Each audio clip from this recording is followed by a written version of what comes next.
వీళ్ళు మందను కనికరింపరు, దేవుని యొక్క వాక్యాన్ని గైకొనరు, వాక్యానుసారంగా నడిపించే వారి యొద్దకు పంపించరు. అందుకే మీరు చూస్తే వాక్యంలో ఒక మాట ఉంటుందండి, యేసుప్రభువారు అంటారు, వీళ్ళు పరలోక రాజ్యానికి వెళ్ళరు, వెళ్ళే వాళ్ళని వెళ్ళనివ్వరు. ఇలాంటి వారు కూడా ఉన్నారండి.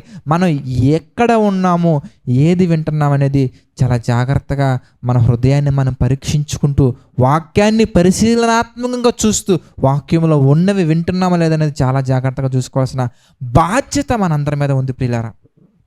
కనుక ఈ యొక్క ఆప్షన్ ఎలా వచ్చిందనగానే మనలో ఎవరు క్రియేట్ చేశారో పరిపూర్ణంగా పర్టికులర్ పర్సన్ మనం చెప్పలేము, కానీ అది అపవాది యొక్క మ్యాజిక్, సాతానుడి యొక్క కుట్ర, సాతానుడి యొక్క కుయుక్తి.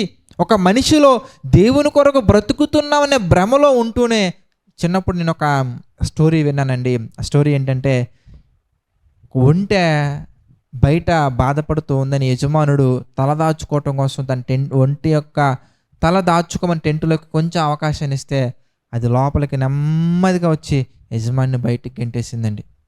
యాజ్ ఇట్ ఈజ్గా నీ హృదయంలో దేవుడు ఉన్నారు అని చెబుతూనే స్లోగా నేత్రాశ, స్లోగా శరీరాశ, స్లోగా జీవపటము, హృదయం అంతా కూడా లోకాన్ని నింపేసి దేవుణ్ణి బయటికి పంపించేసరికల్లా దేవుని మాట మనం చూడొచ్చు ప్రకటన గ్రంథంలో, ఇదిగో నేను తలుపు నొద్ద నిలుచుండి తట్టుచున్నాను. అయ్యయ్యో, దేవుడే కదయ్యా మనల్ని చేసింది, దేవుడే కదయ్యా మనల్ని సృష్టించింది, దేవుడే కదా మనల్ని ఈ భూమి మీదకి పంపించింది. మరి దేవుడు తలుపు యొద్ద నుంచొని తలుపు తట్టవలసిన అవసరం ఏంటయ్యా అంటే, దేవుడిని కూడా గెట్ అవుట్ అని ఈ అల్పకాలపు జీవితంలో బయటికి పంపించి, హృదయం అంతా కూడా ఉద్యోగం, హృదయం అంతా కూడా జాబులు, హృదయం అంతా కూడా లోక సంబంధమైన ఆశలు, హృదయం అంతా కూడా ఏవేవేవో నింపేసుకొని దేవుని బయటికి పంపించేసామండి మనం. అది మనం చేసినటువంటి గొప్ప క్రియలు. అందుకే రూట్స్లోకి వెళ్ళి మనం ఆలోచించాలి. అసలు మనం ఎవరి మాట వినాలి? అసలు నువ్వు ఎందుకు పుట్టావు? వై?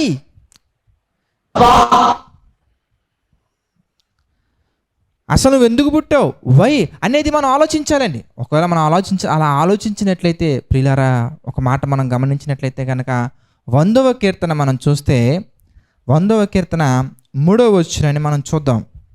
100వ కీర్తన 3వ వచనం కనుక మనం జాగ్రత్తగా గమనించినట్లయితే, యెహోవాయే దేవుడని తెలుసుకొనుడి. ఎంత చక్కగా ఉందండి. యెహోవాయే దేవుడని తెలుసుకొనుడి. తర్వాత ఆయనే మనలను పుట్టించెను, మనము ఆయన వారము. కింద మీరు చూస్తానండి, మనము ఆయన ప్రజలము. ఎంత చక్కగా ఉందండి. దేవుడే మనలను పుట్టించెను, దేవుడే మనలను భూమి మీదకి పంపించెను. మీరు బాగా ఆలోచించినట్లయితేనండి, ఇంకొంతమందితో దేవుడు మాట్లాడిన మాటలు ఎంత స్పష్టంగా ఉంటాయంటే చాలా క్లియర్గా ఉంటాయండి. ఈరోజు ఈ 60 సంవత్సరాల జీవితాల్లో ఈ జీవితంలో నీ గురించి, నా గురించి, మన గురించి ఒక పరిపూర్ణమైన స్పష్టత తెచ్చుకునే సెషన్ మనం క్లోజ్ చేసుకుందామండి. దేవుడే నన్ను పుట్టించారండి. ఎవరో అనుకుంటేనో, మన తల్లిదండ్రులు అనుకుంటేనో, హాస్పిటల్ డాక్టర్ పరిపూర్ణంగా ట్రీట్మెంట్ చేస్తూనే కాదు, ఆ డాక్టర్కి పర్ఫెక్ట్ నాలెడ్జ్ ఇచ్చింది ఎవరింటికి? దేవుడు. అది మీకు స్పష్టంగా అర్థమవుద్ది. మీరు వెళ్ళే కొద్దీ మీకు అర్థమవుతుంది. దేవుడు అనుకుంటే మనం ఈ భూమి మీదకి వచ్చాం, దేవుడు కోరుకుంటే మనం ఈ భూమి మీదకి వచ్చాం, దేవుడు కోరుకున్నారు కాబట్టే మనం ఈ భూమి మీదకి వచ్చాం. అంతేగాని నీవు కోరుకున్నావని కాదు, మీ అమ్మగారు కోరుకున్నారని కాదు, మీ నాన్నగారు కోరుకున్నారని అస్సలే కాదండి. అసలు నువ్వు అమ్మాయా అబ్బాయా అన్న విషయం మీ పేరెంట్స్కి ఎప్పుడు తెలుస్తుందయ్యా అంటే, నువ్వు ఈ భూమి మీదకి వచ్చిన తర్వాత తెలుస్తుంది. అప్పటివరకు తెలియదండి వాళ్ళకు కూడా.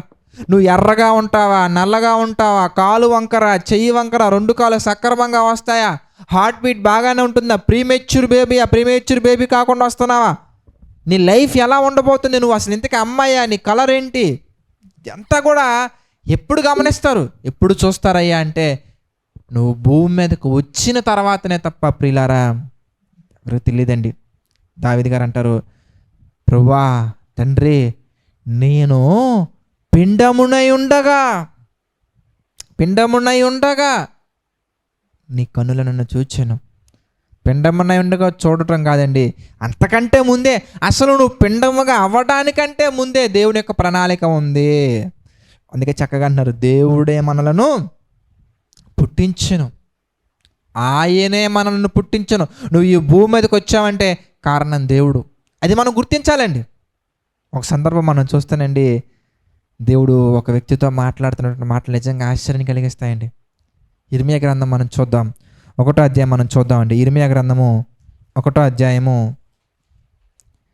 ఇర్మియా గ్రంథము 1వ అధ్యాయము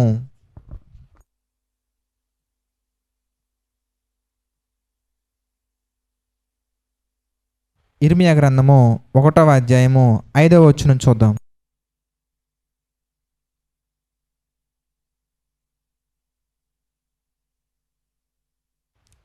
చూద్దామండి. ఇర్మియా గ్రంథము 1వ అధ్యాయము 5వ వచనం మనం చూస్తే చూడండి, దేవుని వాక్కు నాకు ప్రత్యక్షమై ఇలాగు సెలవిచ్చెను.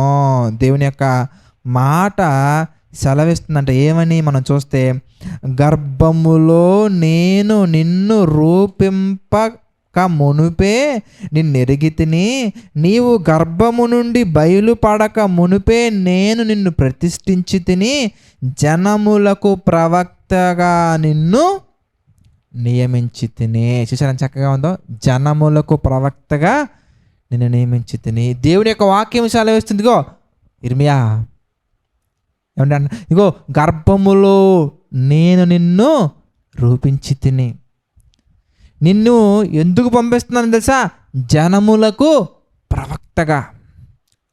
అంటే ఇర్మియా అనే ఒక వ్యక్తి భూమి మీదకి రాకమునిపే ఇర్మియా గారిని గురించినటువంటి ఒక బ్లూ ప్రింట్, ఇర్మియా గారిని గురించినటువంటి ఒక రోడ్ మ్యాప్, ఇర్మియా గారిని గురించినటువంటి ఒక పర్ఫెక్ట్ ప్లాన్ అనేది ఎవరి దగ్గర ఉందంటే దేవుని దగ్గర ఉంది. అంటే దేవుని యొక్క ప్రణాళికలో ఇర్మియా గారు ఉన్నారు. ఈ వ్యక్తి ఈ కాలంలో రావాలని దేవుడు ఒక డెసిషన్ తీసుకున్నారండి. అందుకే ఇర్మియా గారు ఆ కాలంలో రావాల్సిన అవసరత వచ్చింది. ఇర్మియా గారు ఆదాం గారి ప్లేస్లో ఉండొచ్చుగా, ఆదాం గారు ఈ కాలంలో ఉండొచ్చుగా, నేను ఆదాం గారి ప్లేస్లో ఉండొచ్చుగా, ఆదాం గారి కాలంలో ఉండొచ్చుగా. అంటే no no no no no no no, అలా కాదు, అలా కుదరదు. ఎందుకంటే నీవు ఏ పని చెయ్యాలి, ఏ కాలంలో రావాలి, ఎప్పుడు రావాలి, ఇదంతా కూడా దేవుని దగ్గర పర్ఫెక్ట్ ప్లాన్ ఉందండి. ప్రసంగి గ్రంథం 3వ అధ్యాయం 1వ వచనం మనం చూస్తే మనకు అర్థమవుతుంది, ప్రతి దానికి సమయం కలదు. ఆ సమయం దేని కాలం ఉంది? 3వ అధ్యాయం మనం చదువుకుంటే అలా వస్తే ప్రసంగి గ్రంథంలో 6, 7, 8 వచనాల్లో మనం గమనించవచ్చండి. దేని కాలమందు అది చక్కగా ఉండునట్లు దేవుడు ప్రతి ఒక్కటి కూడా నియమించారు. ఏ కాలంలో ఏది ఎలా ఏ విధంగా జరగాలనేది దేవుడు నియమించారండి. అయితే ఇక్కడ విచిత్రం ఏంటంటే, ప్రకృతి మాత్రం దేవుడు నియమించిన విధంగా చక్కగా ఆర్డర్లో వెళ్తుంది, మనిషి మాత్రం అడ్డగోలుగా వెళ్తున్నాడండి. అది మామూలు అడ్డగోలుతనం కాదండి, ఎట్లా పడితే అట్లా.